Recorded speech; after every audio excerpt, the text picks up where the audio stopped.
So welcome everybody to the second day of the symposium, FACETS, the new challenges of cognitive visual semiotics. This morning, we have the pleasure of having with us Anna Skarpelis of the Social Science Center of Berlin, who will talk about when is FACE, data augmentation, partially synthetic data and their moral and ethical consequences in artificial intelligence. Anna is a cultural and comparative historical sociologist utilizing qualitative and computational methods in her research on race, social classification, violence, and artificial intelligence. So Anna, I leave the floor to you for 30 minutes. And then we will discuss. Perfect. So let me share my screen. Okay, and I'll keep all my sound on my laptop off. That's correct, right? Yeah. Okay. And I'll also leave my camera off because my laptop is a little bit slow, but given that most people are here. So first of all, thank you so much for the invitation, Giulia, Massimo, and Claudio. It has been such a joy to be here for the past day. I've learned a lot, especially as a comparative outsider or a newcomer to semiotics. And so I wanted to actually situate my work very briefly in relation to some of the things that have been said to kind of point to some commonalities from some of the talks yesterday.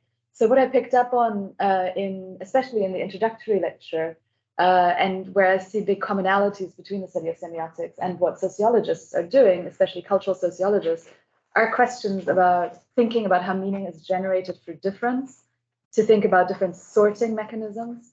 And so when Giulia was talking about thinking about maybe force or vortices as sorting mechanisms rather than studying images, for example, through saturation, as you would do in a kind of more classical analysis, I was thinking there's actually quite a lot of similarities to the sociology of culture, where we're thinking about how we can measure meaning.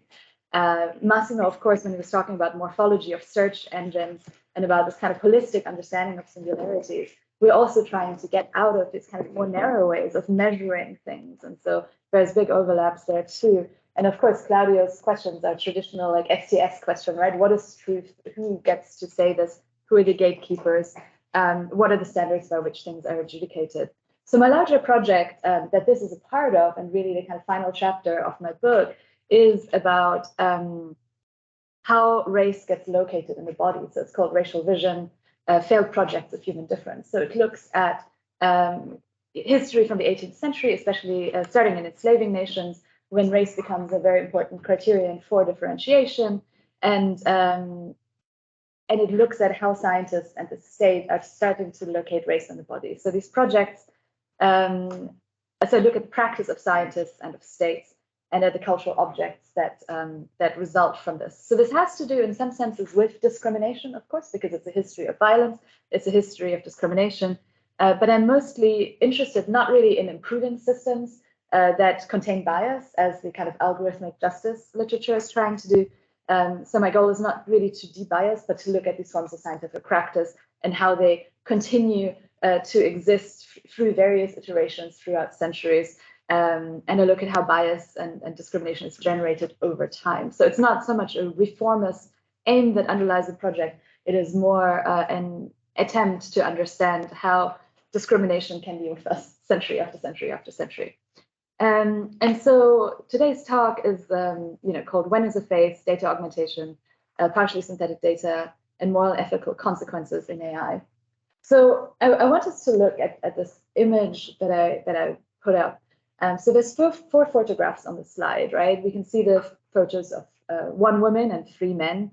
They're portraits taken from a fully frontal perspective. I haven't told you who these people are or where these photos are taken, but you can infer certain things from the photographs themselves. The people are looking into the camera. There's no occlusion apart from the microphone a little bit. The people look reasonably made up. They're attractive, they're young, they're smiling. So it's likely that these photos were taken with consent and that the people were posing for the occasion. But there's also differences between the photos of race, of gender, well, what would be called race in the United States. So what we're dealing with in these photographs are 4 photographs out of a data set of about 20,000 people that was created in order to improve machine learning frameworks for facial recognition. And the woman here has been classified, and I use the researcher's own terminology throughout, as quote unquote Caucasian, the man underneath her as quote unquote African, the one underneath as Asian, and the 4th man of Indian. So far, so usual for computer vision practice and the annotation of images and their slotting into discrete classes, here race, at other times gender or age. But if you treat these if you treat this next set of images as a matrix and move along from kind of left to right. So on the very left, the first column is a column that we saw before. So we see that each of the person's likenesses has been modified.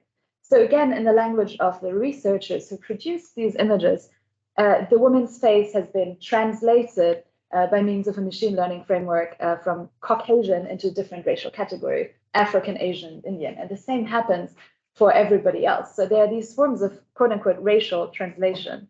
So the translation of the woman into her own class, Caucasian into Caucasian, renders her even whiter, just like the translation of the quote unquote African man renders his skin tone darker, his lips plumper, and his nose broader. But most egregious really to our sensibilities may be the very act of translation from one race to another in and of itself. So historically, race has been a category of state practice and enumeration that has been used to subjugate populations and justify their exploitation.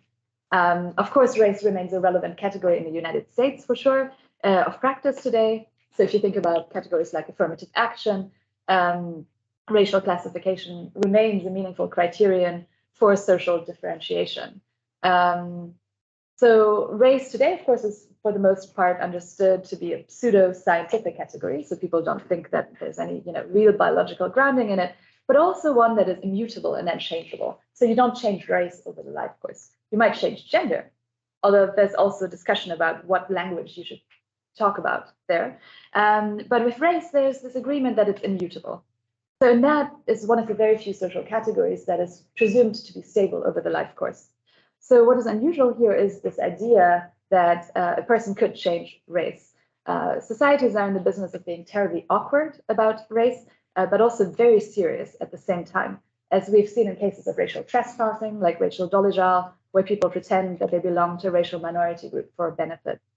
So this question of racial translation, or what I call racial metamorphosis, really should not happen.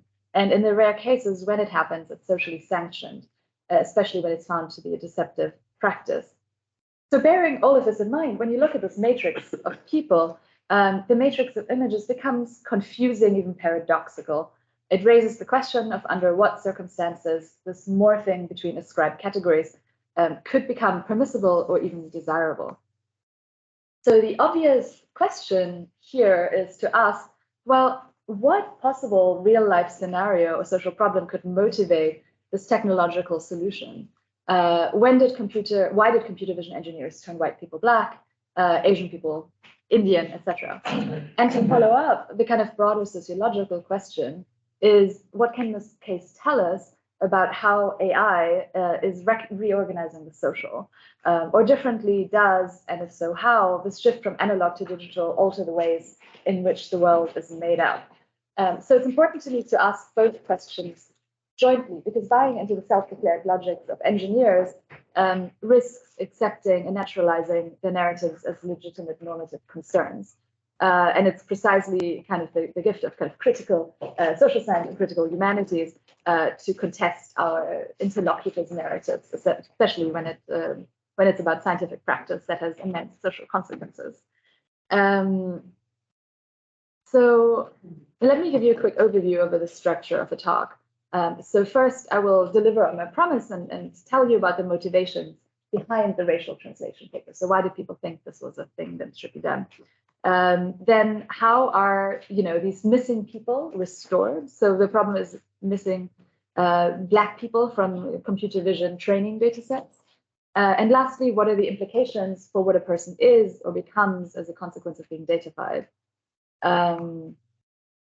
So the photo I began with, the matrix approaches I showed you, is from a 2020 paper by a group of Chinese researchers led by Giulia and his co-authors.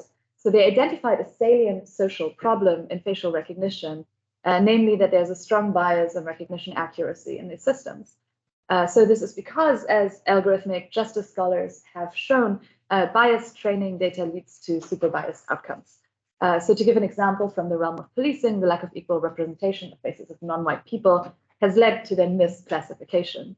And so this has meant that in several cases, innocent Black men were falsely arrested by the police because software told them so. So the Chinese researchers jumped on this question of bias and decided that one might be able to fix racial and ethnic distribution imbalances in machine learning by generating more images of non-white persons.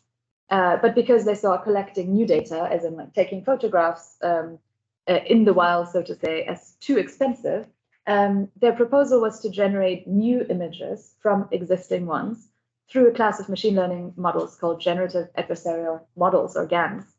So GAMs, as you know, create new images that look real and reflect the underlying statistical distribution of the training data, but they're not real in the sense of representing people that exist in real life. And we had some example yesterday during the talks, this person does not exist.com and so on. And so in our case, we're dealing with a particular subclass of GANs so we're not dealing only with the creation of entirely synthetic data, but with a combination of generation and augmentation of really existing faces, and then their translation from one race to another. So data augmentation, and this is kind of a particularly very representative example of how computer vision engineers illustrate the sometimes nefarious projects they engage in, usually with kittens or dogs, although the real life applications tend to be a little bit more problematic. Anyway, so this is taken from a research article about how to do data augmentation. So this is usually performed when there isn't a sufficient number of training images, and you usually perform minute modifications on the existing photos. You rotate them, you stretch them, you change the color, you introduce occlusion to the image, which is called data warping. But you can also create synthetic data from existing data, as in the case of generative adversarial networks. So this is referred to as synthetic oversampling. But data augmentation through domain translation is rather unusual. And so we might call the kind of resulting people racially augmented Franken people in some sense. So by now, you're probably wondering who the source material for these augmented people are. So the researchers in the paper I described use as source material a fairly innocuous dataset called the Microsoft Celeb dataset. It contains 1 million photographs of famous people of various races, demographics. And from that database, the Chinese researchers generated a new and awkwardly named racial faces in the wild dataset. So what they do is they annotate themselves and they divide the images into 4 subsets that they come up with the categories themselves. And these categories are quote unquote Caucasian, Asian, Indian, and African. So the labeling, of course, is done by humans. And in the process, a number of impactful choices are made. For example, they say, well, if a person is maybe racially ambiguous, we kick them out of the data set. So we only, so the people who are put into these categories are people that become legible to Chinese researchers as people belonging to one of the 4 categorizations. And of course, this omission of data is super meaningful because it artificially generates a set of legible and unambiguous phenotypes, which misrepresents an already skewed population of mostly actors, who tend to be whiter, more symmetrical, attractive looking than the regular population. So do note that kind of in this process of trying to balance skewed data sets, we are tending towards prototypical and ideal cases. So in this process of trying to compensate for missing data, we are really engaging in a transformation of the underlying statistical distribution of the world population, and we're skewing it further. So this attempt to de-skew leads to new forms of skewing. So there are some implications of this. For starters, we can make the obvious observation that a set of cultural values and biases inform image annotation and thus impact class labels. Who's Black, who's white, who's other. So in short, who is considered suitable for training set inclusion in the first place? But the case of data augmentation, where different racial domains are transferred to one another, goes a little bit further than this point about human bias and annotation. So it extends the fundamental idea of data augmentation that the authenticity of the image no longer matters as long as there's statistical efficiency into the realm of ethics and power. And so consequently, in the model as is, the question of racial metamorphosis or transition becomes deproblematized as long as the resulting output efficiency warrants the process. And statistically speaking, the newly generated partially synthetic data works super well, say the researchers, at least. It misclassifies Black and brown faces at much lower rates than algorithms trained on other data sets. So our Franken people's racial metamorphoses succeeds at reducing bias, it appears. But of course, we should remain vigilant and interrogate what the computer vision engineers are doing. So if we shift our focus from these questions of technicality, of robustness, of optimization, and ask, well, how come that there are unbalanced training sets in the first place, we open ourselves up to more interesting questions. So for example, why is it that one of the most surveyed groups in American society is also the least captured in training sets? So in order to understand this, I set out to understand what computer vision engineers all day. I'm a sociologist after all, so what they do is, I study how knowledge is created, and so I went into the web of science and decided to compile a data set of most publications relating to biometrics and race. And so I'm in the middle of a meta-analysis of the scientific output in journals on biometric artificial intelligence and computer vision. So I collected a bunch of articles. In total, it's a couple of thousand, and I'm in the process of analyzing them. And I'm trying to understand how do computer vision engineers construct these racial categories? Is there an agreed upon definition, or do they just kind of make it up as they go? And what do they measure? And so first of all, what you can see is that, this is since 2016, there's a ton of output on this, a ton of interest and a ton of research. And this doesn't necessarily make it into the media, but but it is there. And a lot of this research is being done outside of the United States at fairly small universities. And so again, for example, in the United States and Europe, it wouldn't become part of the computer vision or computer science curriculum, but it is a very active area of research. And so what I was looking at, I found, unfortunately, computer scientists almost never engaged with the literature in the humanities or social sciences on race. So when I was trying to understand, what do they do and how do they do it? Most of the articles say, race is a weird concept. We went into Wikipedia and there's no agreed upon definition about what that is. It seems to be a social construct, but also people look quite different. And so, we kind of have this ad hoc definition of what race is. It's some kind of visible criteria. So these ad hoc categories either serve as specific interests of the researchers in that particular project, like ethnic identification and surveillance, or they depart from the specific characteristics that the training data have and then construct the categories based on that. And so machine learning, of course, and computer vision has undergone many transitions over time, especially since the advent of deep learning. And so this graph from a survey paper represents just some of the transitions that have been taking place since the 1990s. I'm not going to go into details about the specific technical aspects of it, but the kind of meta point is if we look at these transitions in techniques of racial representation for recognition, we see a shift from holistic approaches of the 1990s, like eigenfaces or Fisher faces, to the use of carefully handcrafted local descriptors that relied heavily on edges and filtering, especially Gabor filters and local binary patterns. And then in the 2010s, we're finally moving to deep learning approaches and semi or unsupervised approaches, where the performance of previously unclassified images improves super rapidly. What's not represented in this graph, or the one before, but what I want you to take away is that they locate race and establish salience in rather different parts of the face. Sometimes based on racial landmarks initially, sometimes in less interpretable regions. So to sum up from this kind of cursory overview, or first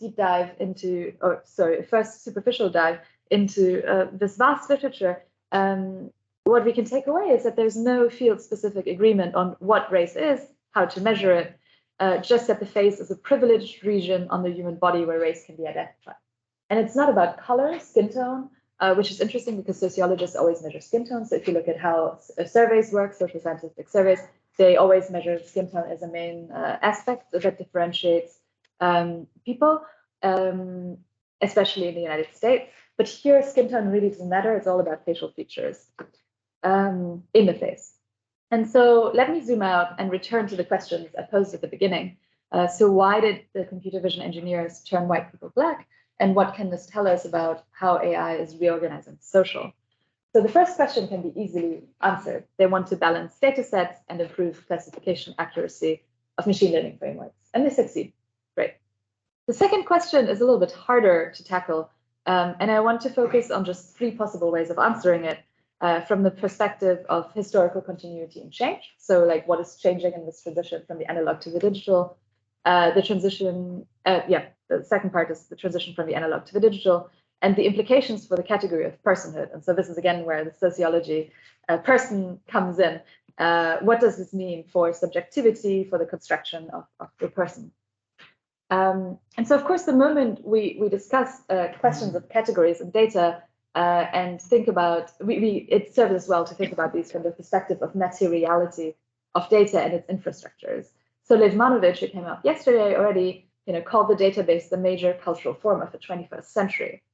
And we could spin this claim, of course, into an argument about novelty and innovation, about the speed of data, etc., about an unprecedented form of datafication that fundamentally changes how the category of a person is constructed. But as any historian is quick to remind you, things we believe to be new and transformative really rarely are. So the media studies scholar Estelle Blaschke, for example, showed that image annotation is not a practice that arose with digital image, but it's actually quite old. And it preceded it in the form of hand captioning. And we, of course, also know from histories of surveillance and criminality that tabulated forms of data have been with us for centuries.